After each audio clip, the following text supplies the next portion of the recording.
जेबे भुवनेश्वर राजधानी भाव गढ़ा जाई नथिला सेबे अंचल घंच जंगल रे भरपूर थिला।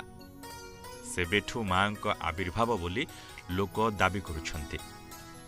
मां बाट भाषुणी बहुत सुंदर।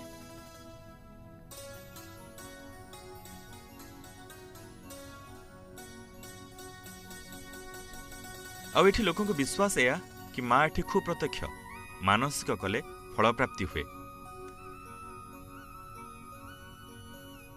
ए मंदिरर कारुकार्य एवं परिवेश आपण को मंत्रमुग्ध करिब। देवी आविर्भाव 7 दशक पूर्वर बोली कहा जाउछि। सबु देवादेवी भली बाट भुआशुणी आविर्भाव नहीं जनश्रुति भी रही।